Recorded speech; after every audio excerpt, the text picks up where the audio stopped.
ঠাকুরের গলার ব্যামো তখন বেশ বাড়াবাড়ির পর্যায়ে গিয়ে পৌঁছেছে। কলকাতার বড় বড় ডাক্তাররা যখন কিছুই করে উঠতে পারলেন না, তখন ডাকা হলো ডাক্তার মহেন্দ্রলাল সরকারকে। তিনি ছিলেন সে সময় সবচেয়ে বড় ডাক্তার এবং ভীষণ ব্যস্ত মানুষ। তার সঙ্গে ঠাকুরের সম্পর্কটা প্রথম দিকে খুব অম্লমধুর সম্পর্ক ছিল, কিন্তু এই ডাক্তারই পরবর্তীকালে ঠাকুরের পরম ভক্ত হয়েছিলেন।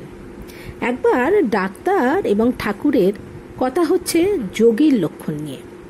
ঠাকুর বলছেন, তাতে যখন মনের যোগ হয় তখন ঈশ্বরকে খুব কাছে দেখে, হৃদয়ের মধ্যে দেখে। একসময় ভক্তমালে বিল্লমঙ্গল বলে এক ভক্ত ছিল। সে প্রতিদিন বেশ্যালয়ে যেত।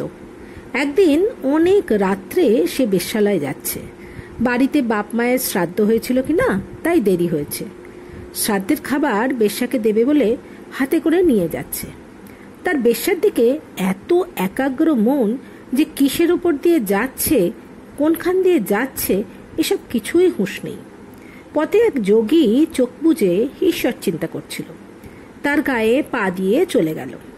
যোগী রাগ করে বলে উঠল, তুই দেখতে পাচ্ছিস না আমি ঈশ্বরকে চিন্তা করছি? তুই গায়ের ওপর পা দিয়ে চলে যাচ্ছিস। তখন সে লোকটি বললে, আমায় মাফ করবেন, কিন্তু একটা কথা জিজ্ঞাসা করি। বেশ্যাকে চিন্তা করে আমার হুঁশ নেই, আর আপনি ঈশ্বর চিন্তা করছেন, আপনার সব বাইরের হুঁশ আছে? একই রকম ঈশ্বর চিন্তা। সে ভক্ত শেষে সংসার ত্যাগ করে ঈশ্বরের আরাধনায় চলে গিয়েছিল।